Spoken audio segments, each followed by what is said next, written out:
Welcome to the third video in the Getting Started with STSim series. In this video, we will learn how to load input maps for our simulation and how to create size distributions to simulate transition events using wildfire as an example.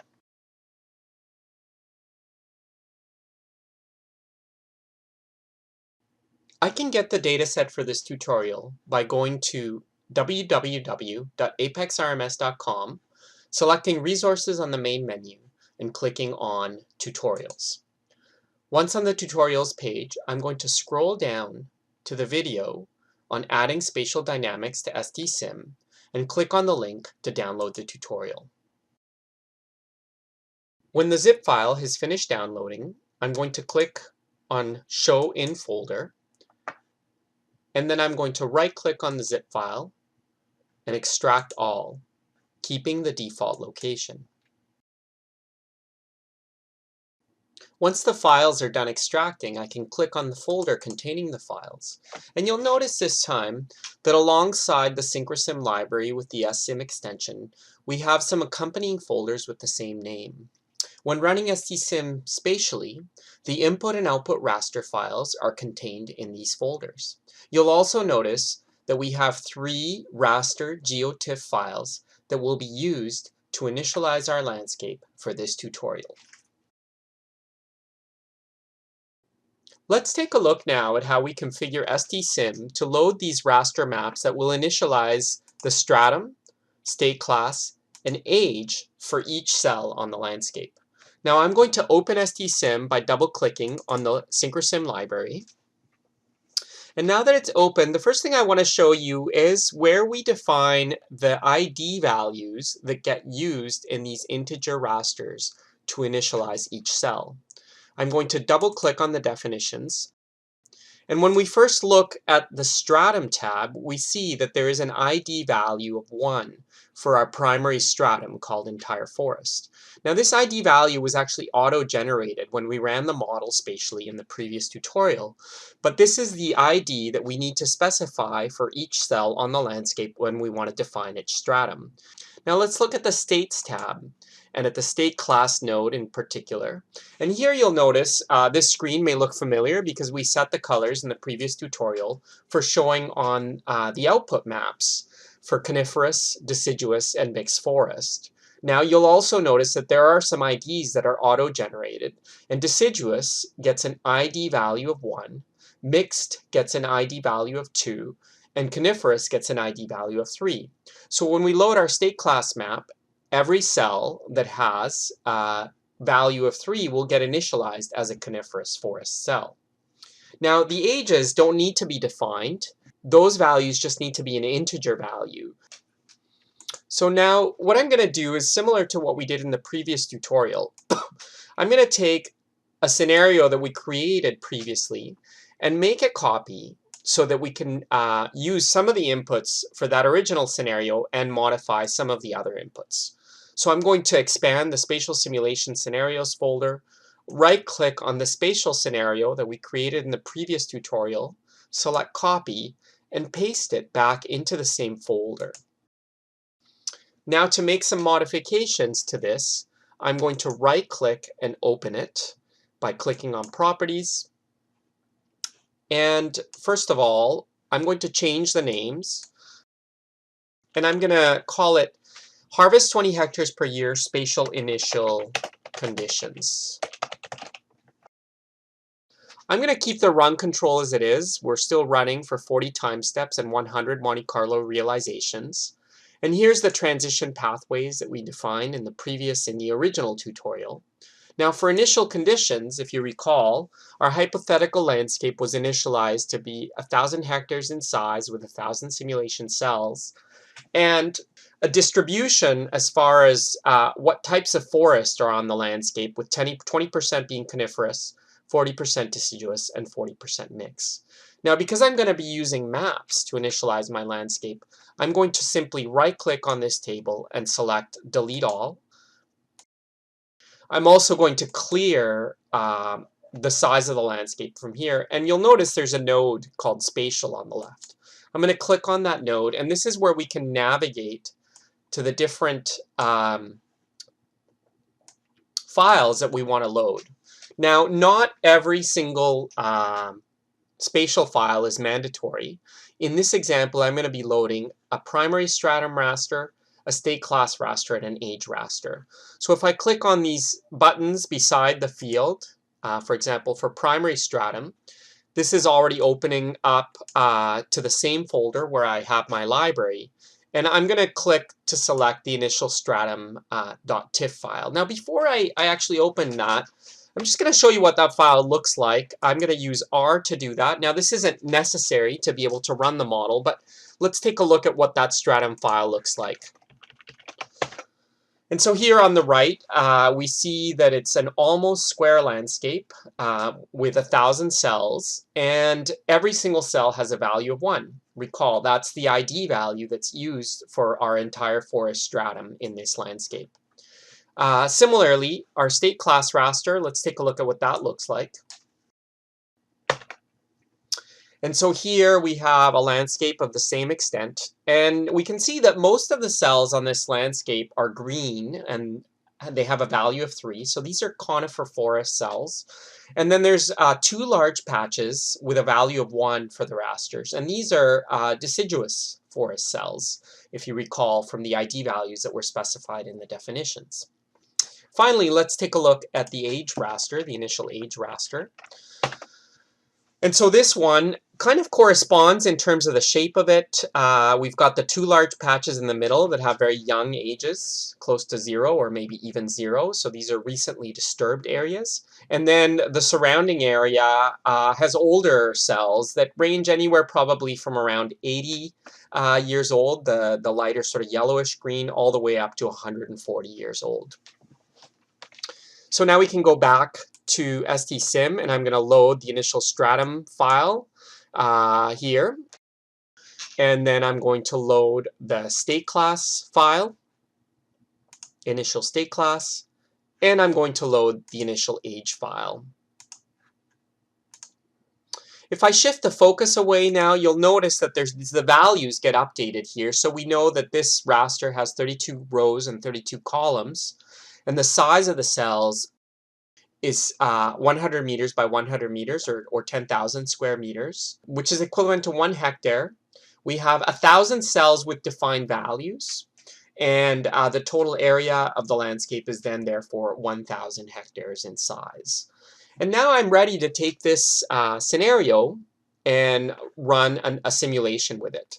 Now, before running a simulation with this particular scenario, what I'm going to do is I'm going to add the original scenario to results, and I'm going to show the chart for that scenario, and I'll resize by clicking Arrange All. And so you'll notice that this particular landscape is actually starting out with more area as mixed, which is quite different from the maps that I just showed you. So let's see what impact those different initial conditions have on the results. So I'm going to right-click on the scenario and select Run. And I'll be prompted to save. I'll say yes.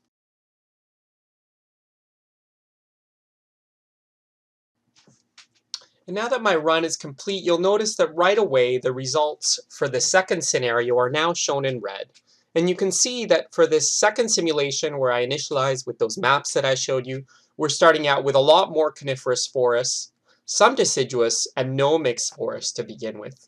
You'll notice that when we start out with more coniferous forests, we're able to sustain the 20 hectares per year of timber harvest for longer. But eventually, we once again run out of coniferous forest to harvest, and the harvest level drops down to a very low level over time. And it appears that the models reach some kind of equilibrium where most of the forest on the landscape is deciduous with some mixed and very little conifer forest. Now let's take a look at maps of the results for these 2 scenarios. So I'm going to click on the Maps tab, and let's take a look first at maps of states and ages. And I'll just resize. So you'll notice here's our original map where the initial distribution of states on the landscape is very random, as opposed to at the bottom, the second scenario that we ran that has a different distribution of states and ages with the large conifer area with the clearings in the middle, but that over time any kind of pattern is really disappearing. And we could also look now, let's close this window of the state and age maps, and I'm also going to remove the original scenario from results. Let's look at a map of transitions over time. And one thing that I'd like to show you is, rather than showing you just the 3 time steps, I'm going to show you transitions for throughout the entire period of the simulation for this scenario, and select apply. And as you can see, over the entire period of the simulation, first of all, we start out with a lot of conifer forests, so we're not seeing much succession happening initially, but the location of where fires and harvest are happening is very random. Eventually, at time step 8, we start to see some succession, and we run out of harvest area, so we stop seeing harvest happening after time step 11. Now, this pattern of very random fires, for example, is very unrealistic. We know that in reality, a fire event usually starts with an ignition point, but then it spreads to neighboring cells. So what I'll be showing you in this next section is how we create fire events using a feature called transition size distributions.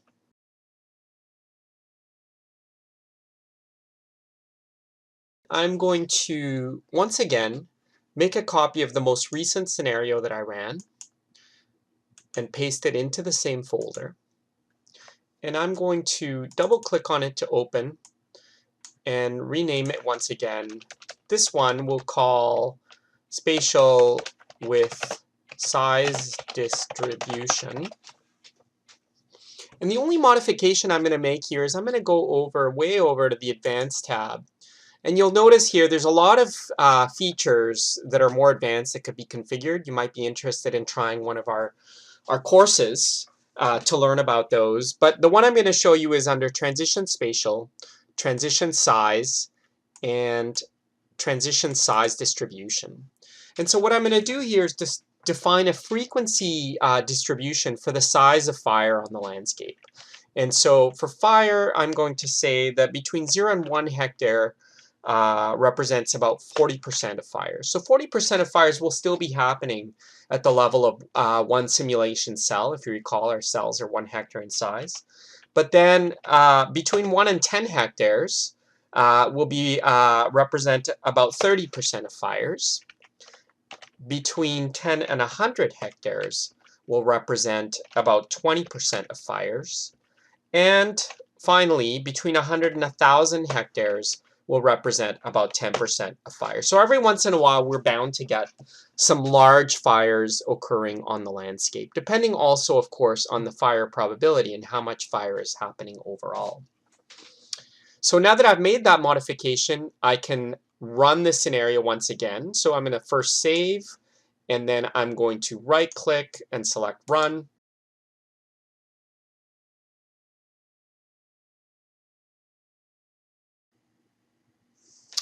And right away, when the simulation is completed, my new maps for this most recent scenario are loaded into the mapping window. So the previous scenario that I was showing is shown at the top. And just to reduce crowding, I'm going to right-click on the previous scenario and select Remove from Results.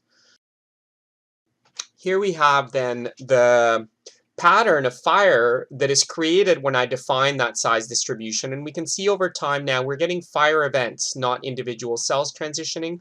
We still see some small fires happening, but overall we're seeing some more intermediate fires happening, depending on the time step, of course. How does that translate to what the landscape looks like over time? So first of all, I'm just going to close the transition map window, and let's just look at the charts. And again, just as a point of comparison, actually, I will add back that previous scenario that we ran. And so you can see that there are some slight differences between them. Overall, the pattern is similar, but the blue scenario, which is a scenario we ran more recently, seems to perhaps be a little bit more variable or less predictable. And that's because these fire events are happening as large patches, and so they're less random. So depending on where those fire events happen, we might be seeing different distributions of states on the landscape. And finally, let's take a look at a map of states and ages. Again, just so we plot only a single map, I'm going to deselect the one that doesn't have the size distribution from the results. And then I'm going to click on a map of states and ages. And Let's show the first 20 time steps of our simulation. So time step 0 to 20, and select apply. And so we can see that we have kind of the initial footprint of the large deciduous forest, but then as additional large fire events happening, we see other large patches of deciduous forest and age 0 cells showing up on the landscape over time. And that concludes our series on getting started with STSIM.